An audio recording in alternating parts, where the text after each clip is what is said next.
네,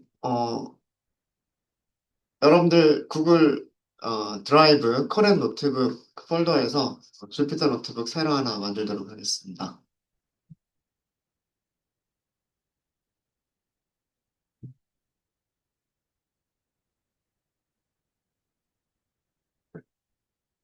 새로 만들어 주시고요. 제목은 어, 머신러닝 아홉 번째고요. 여기도 클래시피케이션이라고 하도록 하겠습니다. 분류라고 하는 내용이고요. 연결할까요? 말씀드린 대로 이진 분류와 그 다음에 다중 클래스 분류 두 가지 서로 다른 데이터셋을 가지고 두 가지 문제를 해볼 거고요. 그리고 몇 가지 여러 가지 다양한 그런 모델들을 테스트를 해보도록 하겠습니다. 우선 몇 가지 필요한 모듈이나 클래스 혹은 함수들을 임포트를 먼저 좀 하도록 할게요. 넘파이 넣어주시고요. 그 다음에 판다스도 임포트를 할 겁니다. 판다스. 그 다음에 그래프도 저희가 그려볼 거고요. 그래서 매트플롯립, 파이플럿, 시본도 같이 사용하도록 하겠습니다. 자, 여기까지는 일반적으로 데이터 분석하고 시각화하고 할 때 사용하는 대표적인 것들이고요. 저희가 데이터셋을 가져올 건데, GitHub에 있는 CSV 파일을 이용하지 않을 거고요. scikit-learn 패키지에 데이터 세츠라고 하는 모듈이 있어요. 이 데이터 세츠라고 하는 모듈에 예제 데이터들을 가져올 수 있는 함수들이 만들어져 있습니다. 그래서 여기서 예제 데이터를 가지고 올 거고요. 그 다음에 데이터를 이제 가지고 왔다고 치면 데이터 프레임이나 혹은 numpy, nd 어레이 형식으로 데이터를 가지고 왔겠죠? 그 데이터를 일단 뭐부터 해야 돼요, 여러분? 트레인 테스트 나누기부터 해야 되겠죠? 그래서 트레인 테스트 나누기는 모델 셀렉션이라고 하는 모듈에 있어요. 여기에 트레인 테스트 스플릿 함수가 있습니다. 이거 임포트 하실 거고요. 그 다음에 우리 분류 문제잖아요. 분류 문제니까 우리가 그동안 공부했었던 것들 사용을 해보도록 할게요. scikit-learn에는요, 네이버스라고 하는 모듈이 있고요. 네이버스 모듈에서 분류를 할 때 사용하는 클래스는 kNeighbor 클래시파이어. 요거를 사용을 할 거고요. 그 다음에 그 로지스틱 미그레이션도 분류를 할 때 사용한다라고 말씀을 드렸었죠. 로지스틱 미그레이션은요, 리니어 모델이 가지고 있어요. 리니어 모델에 로지스틱 리그레이션이 있습니다. 그리고 어제는 우리 안 해봤지만 오늘은 이거 해볼게요. SGD 클래시파이어. SGD는 Stochastic Gradient Descent라고 하는 거고요. 그래서 확률적 경사 하강법을 이용한 분류기란 뜻이에요. 확률적 경사 하강법을 쓸 수 있는 이유도 마찬가지로 선형회기 방정식이 있는 거고 선형회기 방정식이 시그모이드 함수로 들어갈 거고 최소값 그다음에 거기서 계산되는 확률로 크로스 엔트로피 같은 것들을 계산할 수가 있겠죠. 그 비용을 최소화하도록 할 때 확률적 경사하관법을 이용할 거다. 네, 그런 내용입니다. 그래서 이렇게 세 개를 일단은 사용을 해볼 거고요. 일단은 세 개를 사용을 해볼 거고, 어, 하나를 더 사용을 해볼까요? 네. 나중에 모델 필요하면 그때 추가를 하도록 하겠습니다. 자, 특성들을 변환하지 않고 그냥 이용을 한다라고 한다면, 그냥 모델에다가 바로 훈련 세트와 훈련 레이블을 주고서 훈련시키면 돼요. 근데 만약에 뭐 특성들의 어떤 폴리노미얼을 만든다거나 아니면 특성들을 스케일링을 해야 된다라거나 그런 그 경우들이 필요할 수도 있겠죠. 그래서 그런 경우에는 모델을 훈련시키기 전에 전처리 과정을 거치셔야 돼요. 그래서 전처리 과정 프리 프로세싱에서 사용할 수 있는 게 우선 스케일링 바꿀 수 있는 것도 있을 것 같고요. 그다음에 폴리노미얼 피처스도 넣을 수 있을 것 같아요. 이런 것들 사용해 보고요.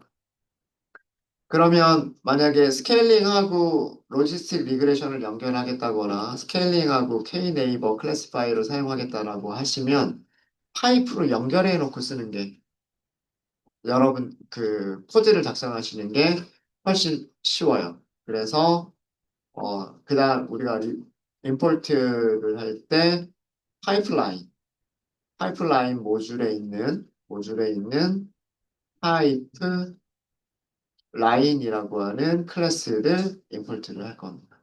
임포트를 할 거고요.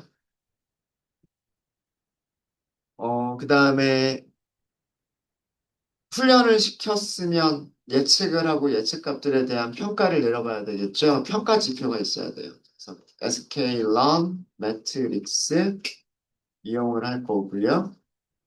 어, 가장 기본적인 게 컨퓨전 매트릭스가 있을 것 같아요. 컨퓨전 매트릭스가 있을 것 같고, 클래시피케이션 리포트도 사용하시면 좋을 것 같아요. 나머지 스코어들은 뭐 정밀도나 재현율이나 F1 스코어 같은 것들은 클래시피케이션 리포트를 보시면 볼 수 있으니까 그럼 컴퓨전 매트릭스와 요것만 저희가 보도록 하겠습니다.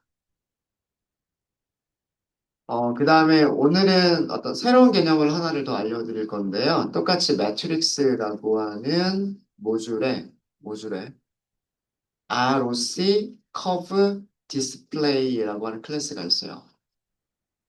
그 다음에 Precision Recall Display라고 하는 클래스가 있어요.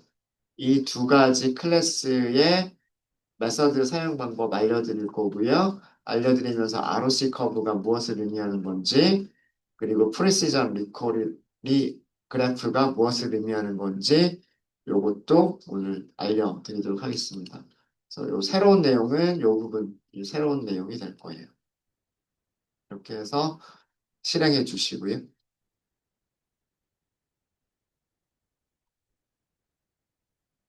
네, 첫 번째로 저희가 다룰 거는 이진 분류. 이진 분류는 클래스의 종류가 두 가지란 뜻이에요. 그래서 바이너리, 클래스, 클래시피케이션. 영어로 하면 두 가지 클래스를 분류하는 문제다라는 뜻입니다. 양성이냐, 음성이냐, 이거를 분류하는 그런 문제예요. 저희가 여기서 사용할 데이터는 그 사이클런에 브레스트 캔서 데이터가 있어요. 유방암 데이터 셋에서, 데이터 셋에서 악성 종양하고요. 악성 종양. 어, 이따가 설명을 드리겠지만 아마 이게 클래스 이름이 멜리그넌트라고 되어져 있을 거예요. 이게 그러니까 진짜 암인 거예요. 진짜 암은 멜리그넌트. 이게 나쁘다 뭐 그런 뜻일 거예요. 나쁘다 뭐 그런 뜻일 거고요. 악성 종양과 이게 양성 종양이라고 얘기를 번역을 하는 게 맞는 건지는 모르겠는데, 우리 의학 보건 관련된 전공자분 계셨는데, 오늘 안 오셨나? 모르겠네요. 비나인이라고 하는 단어가 있어요. 이 비나인이라고 하는 단어가 그 해롭지 않은, 뭐 온화한 뭐 이런 뜻이거든요. 그래서 비나인 암이다라고 하는 얘기는 암이 아니다라는 뜻이에요. 제가 여기서 양성종양이라고 했는데 이 양성이라고 하는 거를 진짜 아니다라고 생각하시면 안 되고요. 암이 아니다. 암이 아니다라고 생각하시면 돼요. 그래서 어, 암이다, 암이 아니다. 캔서다, 캔서가 아니다. 이렇게 생각하시면 돼요. 그래서 악성 종양과 양성 종양을 분류하는 그런 문제를 다룰 겁니다.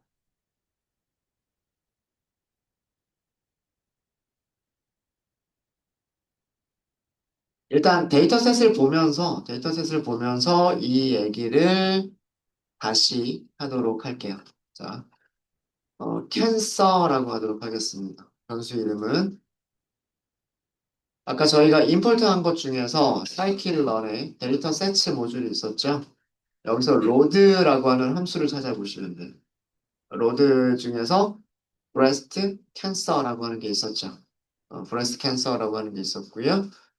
XY 따로 리턴하지 않겠다라고 했고요. 데이터 프레임 따로 만들지 않겠다라고 했습니다. 기본값 그대로 사용을 할게요. 이렇게 해서 기본값 그대로 사용해 보시고요. 제가 한번 말씀드렸었어요. scikit-learn의 데이터 set라고 하는 모듈의 함수들은 리턴 값의 타입이 번치 타입이다라고 말씀드렸던 거 기억나세요? 음. scikit-learn의 번치 클래스 타입인데 이 번치 클래스 타입은 파이썬의 뭐랑 굉장히 유사하다. 파이썬의 딕셔너리를 가지고 있는 가지고 있는 객체예요. 딕셔너리와 굉장히 유사한 객체가 번치다라고 말씀을 드렸죠. 딕셔너리는 아이템들을 어떻게 저장해요? 키, 밸류 이렇게 저장을 하죠. 그러니까 캔서도요. 무슨 메서드를 가지고 있냐면 keys, keys라고 하는 메서드를 가지고 있어요. 데이터가 있고 타겟이 있고 데이터 프레임. 지금 우리는 여기서 함수 호출할 때 데이터 프레임 안 만들겠다고 했어요. 그래서 데이터 프레임은 없을 거고요.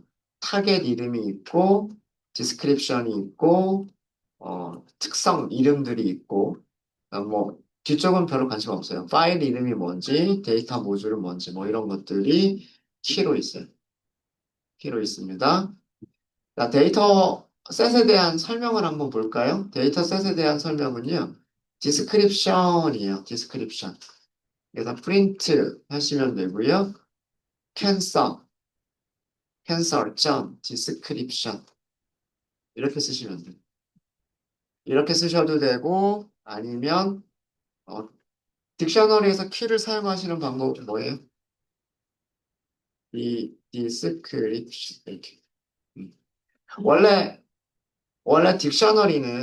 딕셔너리는 그 키 값을 인덱스 연산자 안에다가 쓰죠. 키 값을 인덱스 연산자 안에다 쓰는데 이 번치라고 하는 클래스 타입은요. 키 값을 인덱스 연산자 안에다 쓸 수도 있고 이렇게 특성 이름처럼 애트리뷰트 이름처럼 사용하실 수도 있으세요. 두 가지 방식이 다 가능합니다. 딕셔너리는 이거밖에 안 돼요. 딕셔너리에서 키는 이렇게밖에 사용 못합니다. 근데 번치는 두 가지가 다 가능해요. 자, 실행해 볼까요? 네, 데이터셋에 대한 설명이 쭉 이렇게 프린트가 됐어요. 프린트가 됐고요. 내용 한번 좀 볼게요. 브레스트 캔서 유방암 데이터다라고 되어져 있고요. 위스콘신이라고 하는 대학 의대, 위스콘신 의대에서 수집한 데이터예요. 유방암 데이터를 데이터셋이다 이렇게 되어져 있고요. 여기 인스턴스라고 하는 용어 나오죠? 자, 그러면 인스턴스 그러면 프로그래밍 언어에서는 생성된 객체를 인스턴스라고 얘기하는데 여기에서는 이그샘플, 사례. 우리 머신러닝 분류하는 기준 중에서 사례 기반 머신러닝이냐, 모델 기반 머신러닝이냐, 이런 얘기 했었죠. 그죠? 음. 수학적인 모델을 세우지 않는 게 사례 기반. 그 다음에 수학적인 모델을 세우는 게 모델 기반 머신러닝이라고 말씀드렸어요. KNN은 가장 대표적인 사례 기반 머신러닝이고요. 선형외기나 로지스틱 리그레션 같은 경우에는 가장 대표적인 모델 기반 머신러닝이에요. 그때 그 사례라고 할 때, example, 사례라고 할 때 인스턴스라고 한 용어를 썼죠. 그러니까 이게 데이터가 569개가 있다라는 뜻이에요. 데이터가 569개가 있다. 데이터 프레임으로 얘기하자면 행이 모두 몇 개가 있다? 569개가 있다. 569명 환자들의 조직 검사를 한 거예요. 암인지 아닌지 판단을 내리려면 조직 검사를 해봐야 되잖아요. 조직 검사를 하면 그 조직에서 나오는 여러 가지 특성들이 있을 거예요. 그죠? 몇 명의 환자를 조사했다, 569명의 환자를 조사했다란 뜻이. 자, 그 다음에 number of attributes, 어, 특성들의 숫자, 30개의 numeric, 숫자 타입이다, 이렇게 되어져 있죠. 30개의 숫자 타입이다라고 되어져 있습니다. 어, 그러니까 전부 다 숫자 타입으로 데이터 프레임으로 하면 컬럼이 몇 개다? 컬럼이 30개다는 뜻이에요. 어, 음. 그리고 그 클래스가 있다. 클래스가 있다라는 뜻이고요. 자, 그리고 애트리뷰트에 대한 정보들 여기서는 30개라고 했는데 30개까지는 없네요. 그죠? 어. 얘네들이 그 어떤 특성의 이름이에요. 저도 뭐 다는 모르겠어요. 레이디어스 그러면 반지름이란 뜻이니까 아마도 그 조직 검사를 하기 위해서 띄어냈을 때, 조직을 띄어냈을 때 그 조직의 반지름을 얘기하는 게 아닐까? 그 다음에 텍스처, 뭐 조직 아니면 뭐 질감 뭐 이런 뜻일 텐데, 이 조직 검사의 이 조직에 대한 어떤 특징일 것 같고, 페리미터는 그 조직의 둘레 길이를 얘기를 하는 것 같고요. 에리어는 당연히 면적일 거고요. 면적일 거고, 얼마나 부드러우냐, 얼마나 뭐 컴팩트하게 있느냐, 컨캐비티는 얼마나 되느냐, 뭐 이런 것들. 그래서 우리가 의대가 아니기 때문에, 우리가 의대나 간호학과는 아니기 때문에 뭐 이런 내용들을 다 알고 있을 필요는 없어요. 어쨌든 의학이 전공인 그런 도메인에서는 얘네들이 무엇을 의미하는지 알 거예요. 그죠? 이런 값들이 있다라고 하는 거고, 그래서 여기 보시면 여기에 이렇게 다 있어요. 레이디어스는 최소값과 최대값 어떻게 되고, 텍스처는 최소값과 최대값이 어떻게 되고, 뭐 얘는 최소값, 최대값이 어떻게 된다. 뭐 이런 것들이 다 있어요. 그리고 평균값 계산한 거다. 이렇게 돼 있어요. 전부 다. 그러니까 뭐 조직 검사를 여러 번 했는데 뭐 여러 번 환자 한 명에 대해서도 조직 검사를 여러 번 했을 때 뭐 평균값이 있을 수 있겠죠. 뭐 그런 것들. 이렇게 있군요. 넓이의 평균값이 있고, 넓이의 표준 편차가 있고, 뭐 이러네요. 그죠? 그러니까 같은 특성에 대해서도 평균을, 평균으로 정의가 되어져 있는 값도 있고, 그 다음에 표준 편차로 정의가 되어져 있는 값도 있고, 뭐 그런 것 같습니다. 그런 것 같고요. 미싱 밸류가 있느냐, 즉, 너닝 것들이 있느냐, 뭐, 이렇게 되어져 있고요. 너는 없다야. 너는 없다. 자, 그 다음에 여기 이런 말, 클래스 분포, 클래스 분포. 212개가 멜리그넌트고 357개가 비나인이라고 되어 있어요. 그러니까 조직 검사를 했는데, 진짜 암인 환자들은 212명, 암이 아닌 환자들은 357명. 그러니까 그냥 암이 아니라 그냥 종양이라고 해야 되나? 그냥 덩어리? 그래서 그냥 제거만 하면 되는 뭐 특별하게 이렇게 몸에 퍼지지 않는 그런 것들이 357개였었다는 얘기예요. 네. 그래서 우리가 분류할 게 암인지 암이 아닌지를 분류하는 문제다예요. 여기 클래스에 대한 얘기를 보면 우리 이것도 이따가 시각화해서 볼 수 있어요. 볼 수 있고. 그 다음에 이 자료를 수집한 사람, 의학 박사겠죠. 이런 사람들이 수집을 했다. 뭐 이런 거고요. 뭐 그리고 이렇게 또 설명들이 있어요. 어, 어디서 가지고 온 거다. 브레스트 캔서 데이터를 가지고 온 거고 머신러닝 하기 위해서. 그다음에 위스콘신이다. 뭐 이렇게 되어져 있습니다.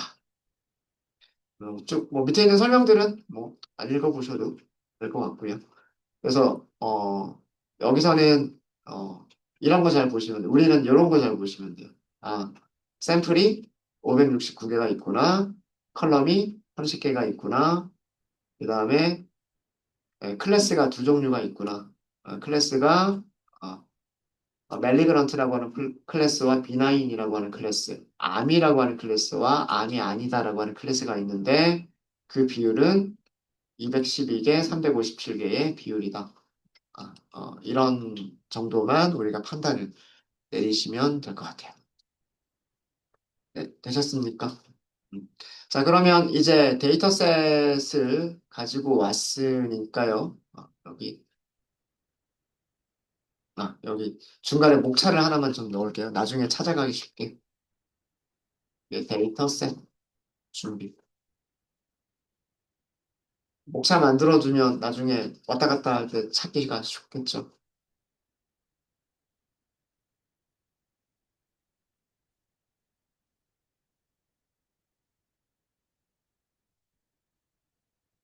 네, 그래서 저희가 데이터셋 가지고 왔고요. 데이터셋에 대한 설명 보여드렸습니다. 설명 보여드렸고, 어, 데이터와 타겟 가져오시면 되는데요. 그거 전에 타겟 네임 하고요. 피처 네임, 요거 잠깐만 좀 볼게요. 음. 설명이 너무 길어서 좀 넘어가 보면. 캔서, 우리 단수 이름이 캔서였었죠. 캔서였었고요. feature names라고 하는 속성이 있어요. 자, 이것도 마찬가지입니다. 캔서 이렇게 쓰고요. 인덱스 연산자 안에 feature names 이렇게 딕셔너리의 키값을 인덱스로 사용할 수도 있고 번치는 굳이 이렇게 복잡하게 쓸 필요 없이 애트리뷰트 이름처럼 사용하셔도 돼요. 네.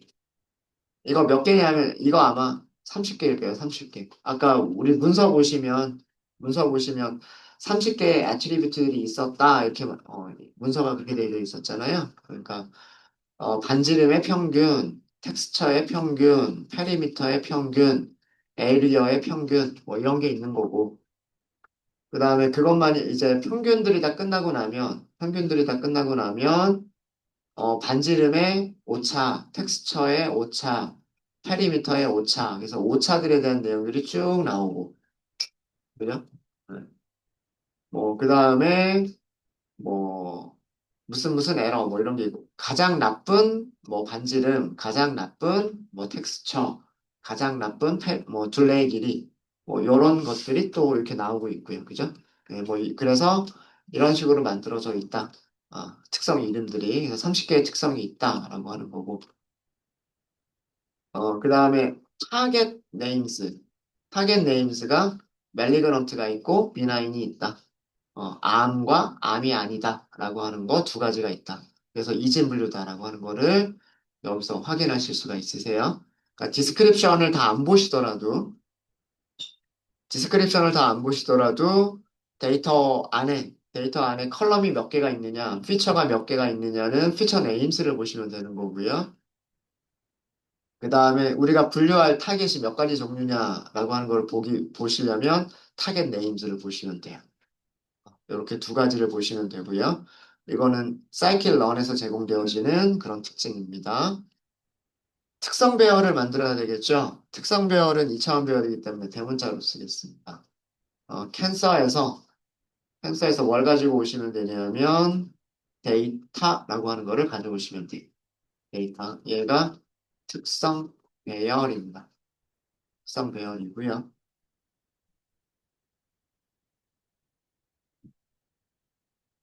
그 다음에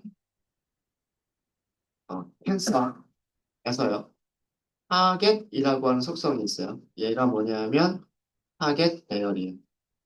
그러니까 레이블이 있죠. 레이블. 레이블.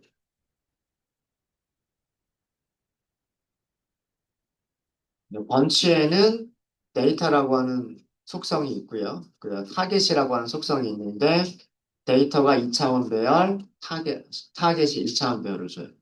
자, 죄송합니다. 실수고. 쉐입을 볼게요. 쉐입. 아까 우리 설명에서 본 거 맞죠? 그죠? 샘플 몇 개 있었다? 569개. 그 다음에 특성 몇 개 있었다? 30개. 이거를 보여주는 거예요. 2차원 배열인데, 2차원 배열에서 행의 개수는 샘플의 개수. 샘플 인스턴스, example 다 같은 용어예요. 어, 피처의 개수, 피처들의 개수. 그 컬럼이 몇 개냐? 30개의 컬럼이 있다. 그래서 569개의 수집된 데이터, 그리고 30개의 그 특성들이 있다라고 하는 거고요. 자, 그럼 당연히 Y의 쉐입은 어떻게 돼야 돼요? 1차원 배열인데 569 이렇게 나와야 되죠. 그죠? 어, 그, 각각의 샘플들에 대해서, 그죠? 각각의 샘플들에 대해서 멜리그넌트냐, 비나인이냐, 요것만 보여주면 되는 거잖아요. 요것만 보여주면. 그죠? 네, 그렇게 해서, 이렇게 쉐입만 확인을 하시더라도, 쉐입만 확인을 하시더라도요, 그, 데이터가 어떻게 만들어졌는지 대략 판단 내리실 수 있으세요. 대략 판단을 내리실 수가 있으십니다. 어, 한번 출력 한번 해볼까요? 배열인 경우에는 자, 전부 569개를 다 출력하면 너무 많죠. 너무 많으니까 앞에서 5개, 앞에서 5개, 컬럼은 전부 다. 만약에 이렇게 한다면 예, 이렇게 30개의 숫자를 가지고 있는 1차원 배열들이 5개가 나오는 거예요. 3개만 할까요? 5개도 너무 많다. 어, 네. 1차원 배열 안에 숫자가 30개가 있어야 된다는 거예요. 그리고 그런 1차원 배열들이 지금은 3개만 출력을 해봤지만 전부 569개가 있을 거다라는 내용이에요. 자, Y는 10개 정도 출력을 해볼게요. 앞에서 10개를 출력해봤는데 전부 다 0이죠. 전부 다 0이에요. 그쵸? 어, 뭔가 정렬이 되어져 있지 않을까라는 그런 생각이 들죠. 끝에서 10개를 출력을 해볼까요? 끝에서 10개를 출력해보니까, 그렇지도 않네요. 그쵸? 1하고 0이 섞여 있죠. 어, 자, 여기서만 봐가지고는, 이거 앞에는 전부 다 0이고 뒤쪽은 전부 다 1인가? 하고, 추측을 할 수도 있겠는데, 뒤쪽에 이렇게 몇 개를 보니까, 섞여 있구나. 2하고 0이 섞여 있구나. 0이 좀 많아가지고 0이 먼저 보였던 것 뿐이구나. 이런 생각이 좀 들어요. 자, 그러면 0이 멜리그넌트인지 아니면 비나인지 헷갈리죠. 네, 그거는 이따가 우리가 탐색 과정에서 찾아보시면 될 거예요. 네, 그거는 이따가 0이 암인 건지 1이 암인 건지는 이따가 한번 저희가 찾아보도록 하겠습니다. 문서에는 제가 볼 때는 그런 얘기가 없었던 것 같은데 멜리그넌트하고 비나인만 있다라고 돼 있고 뭐가 0이고 뭐가 1이다라고 하는 얘기는 따로 여기 제가 다 안 읽어봐서 모르긴 하겠는데 네. 나중에 찾을 수 있어요. 네, 멜리그넌트가 200개 정도 있다라고 하는 걸 알기 때문에 문서에서 봤기 때문에 요거 그 유니크 개수만 찾으면 돼요. 네, 자 여기까지 되셨습니까? 되셨어요? 자, 우리가 실제로 머신러닝을 하기 전에 뭔가 데이터들을 탐색을 하다 보면 그 어떤 데이터에 대한 특성들을 알 수가 있어요. 그러니까 뭐 시각화를 해보는 거예요. 예를 들어서 뭐 히스토그램을 그려본다거나 산정도를 그려본다거나 박스 플롯을 그려본다거나 뭐 이런 것들을 해보다 보면 뭐 그 데이터에 대한 어떤 성격들을 알 수가 있고요. 그런 과정에서 뭐 머신러닝을 할 때 뭐 필요한 제거해도 될 만한 특성이 있을지 아닐지 아니면 어떤 뭐랄까요? 파생 변수를 더 추가를 해야 될지 말아야 될지 이런 것들을 파악할 수 있게 되는 경우가 있어요. 그래서 머신러닝을 시작하기 전에 먼저 데이터 탐색부터 할 거예요.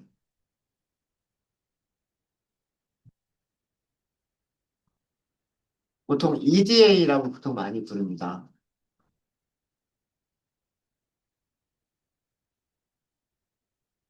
익스플로레이티브인가? 이거 단어 잘 모르겠네. 데이터 어널리시스. 이거 맞나? 잠시만요.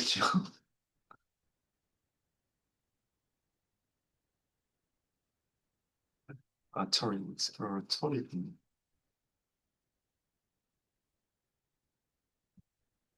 탐색적 데이터 분석. 네. 탐색적 데이터 분석이라고 합니다. 익스플로어가 탐색하다. 그래서 익스플로러토리 그러면은 탐색하는 뭐 그런 그런 의미고요. 네, 그래서 자, 탐색적 데이터 분석을 하시려면은요, 데이터 프레임을 가지고 있는 게 좋아요. 그러니까 넘파이 배열을 그대로 가지고 있는 것보다는 데이터 프레임을 우리가 시각화할 때 다 데이터 프레임을 기본으로 해서 시각화를 했었잖아요. 그죠? 그래서 데이터 프레임을 가지고 하는 게 좋기 때문에 캔서, 캔서는 번치 타입이었고요. 데이터 프레임이라고 하도록 하겠습니다. DF를 더 붙일게요. 판다스의 데이터 프레임이라고 하는 생성자 가지고서 만드시면 돼요. 여기에서 데이터는 2차원 배열 주시면 돼요. 우리 X, 특성 배열이 있었죠? 특성 배 2차원 배열이 테이블의 모양 아닌가요? 행과 열을 가지고 있죠? 행과 열을 가지고 있으니까 데이터로 2차원 배열을 주시면 돼요. 2차원 배열을 주시면 되고, 근데 이 2차원 배열 안에는 컬럼 이름들이 있어요, 없어요? 없죠. 컬럼 이름들을 지정하는 게 여기 컬럼즈라고 하는 파라미터가 있어요. 네. 컬럼즈. 자, 이거는 아까 우리 컬럼 이름들 누가 가지고 있다고 그랬어요? 캔서의 피처 네임스. 이게 컬럼 이름이란 말이에요. 컬럼 이름. 이렇게 하시면 간단하게 데이터 프레임을 만드실 수 있으세요. 이렇게 하시면. 네, 그래서 데이터 프레임의, 캔서 데이터 프레임의 헤드를 잠깐 이렇게 보시면, 네, 2차원 배열로 보는 것보다 이렇게 보는 게 깔끔하게 보이죠. 그리고 그 어떤 값들이 있는 건지도 대략 이렇게 분석이 되죠. 어, 이런 컬럼 이름들을 가지고 있고, 그죠? 이런 컬럼들을 가지고 있고, 이런 숫자들을 가지고 있다라고 하는 거 보이죠? 그죠? 자, 몇 가지 이렇게 보면, 레이디어스라고 하는 거는 보니까 앞에서 5개만 봤는데 두 자리 숫자, 그죠? 텍스처라고 하는 것도 두 자리 숫자. 근데 갑자기 페리미터로 가니까 세 자리 숫자가 나오기 시작하죠. 넓이라고 가니까 네 자리 숫자가 나오기 시작하죠. 근데 이제 또 스무드니스라고 하는 어떤 변수를 보니까 여기는 또 소수점으로만 있죠. 그러니까 변수들의 스케일이 각각 전부 다 다르죠. 그렇죠? 어떤 거는 뭐 1000자리까지도 있고, 어떤 거는 100자리까지 있고, 어떤 거는 뭐 1의 자리도 안 돼서 소수점 이하 자릿수들이 있고, 그죠? 그러니까 이렇게 단위가 제각각인 특성들이 이렇게 여러 개가 있으면 KNN 같은 그런 알고리즘에서는 이런 작은 숫자를 갖는 것들은 거리를 계산할 때 어떻게 될 거다? 영향을 거의 미치지 못할 거다. 거리가 거의 대부분 무엇만 가지고 거리를 계산하게 될 거다. 숫자가 큰 것들로만 가지고 거리가 반영이 될 거다. 이런 얘기 우리 했었죠. 음. 그러면 이렇게 숫자가 다양하게 있는 경우는 스케일을 먼저 하고서 KNN을 사용하는 게 좋겠다. 요렇게 파악이 되겠죠. 그죠? 디스크립션 잠깐만 볼까요? can, sir, 그 다음에 df, describe. info를 먼저 볼까요? info를 먼저 보면, 데이터 프레임이고, 569개의 엔트리. 아까 엔트리, 인스턴스, example, sample 다 같은 말. 다 같은 말. 그 다음에 컬럼 30개.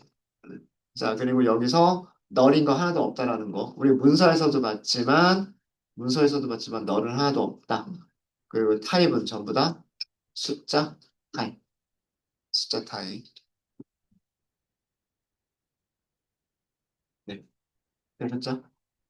이렇고 디스크라이브 한번 볼게요. 디스크라이브 텐서 데이터 프레임의 디스크라이브를 보도록 하겠습니다. 네. 각각의 변수들의 널이 아닌 샘플의 개수, 평균값, 표준편차, 최소값, 1, 4분위, 3, 4분위, 중위값, 3, 4분위, 최대값. 이렇게 나오죠. 그래서 변수가 30개나 되기 때문에 옆으로 이렇게 길게 나와요. 변수가 30개나 되기 때문에.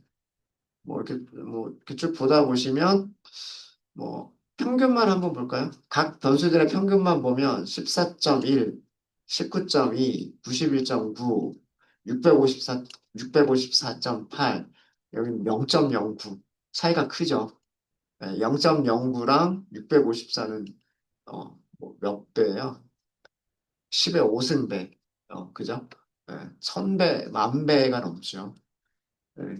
그래서 이렇게 굉장히 작은 숫자들로 이루어진 변수들도 있고, 이렇게 큰 숫자들로 이루어진 변수들이 있기 때문에 스케일이 필요할 것 같다. 필요할 것 같다라고 하는 거를 알 수가 있어요. 알 수가 있고. 자, 그 다음에, 텐서에서, 음,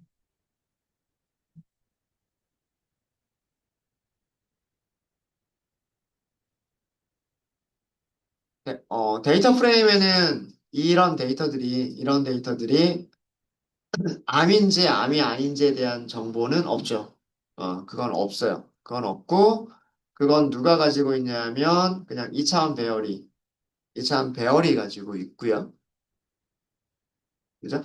2차원 배열이 가지고 있고, 0이냐 1이냐라고 하는 것들을 가지고 있죠. 그죠? 자, 그래서 저 데이터 프레임에다가 파생 변수를 추가를 할게요. 타겟이라고 하는 이름으로, 타겟이라고 하는 이름으로 파생 변수를 추가하겠습니다.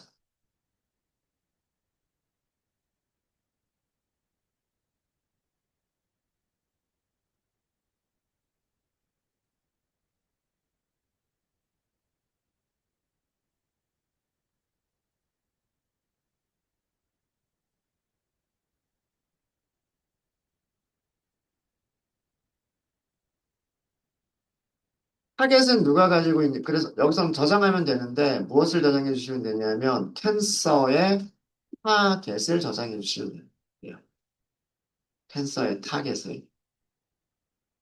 자, 이렇게 해서 저장을 했어요. 저장을 했고요. 아마 제일 마지막 컬럼에 타겟이라고 하는 컬럼이 추가가 됐을 거예요. 다시 한번 요걸 하고 나서 헤드를 다시 보시면은요. 제일 마지막에 타겟이라고 하면서 0 이렇게 들어가 있는 부분들을 보실 수 있으실 거예요. 아까 우리가 위쪽에서 1차원 배열에서 타겟 살펴봤잖아요. 앞에서 10개가 전부 다 0이었었고 그 다음에 뒤쪽에 10개는 1과 0이 섞여 있었다라고 하는 거를 보셨죠? 보셨죠? 그래서 그 제일 마지막에 타겟이라고 하는 그 값이 이렇게 들어가 있는데, 컬럼이 추가가 되어져 있는데, numPy unique를 좀 볼까요? numPy unique로 무엇을 보시냐면, 텐서 데이터 프레임에서 타겟이라고 하는 컬럼이 있죠. 컬럼이 있고, return, count도 같이 볼게요. 자, 리턴 카운트를 같이 본 이유가 0이 암인지 1인지를 우리가 확인하기 위해서 리턴 카운트를 같이 본 거예요. 음.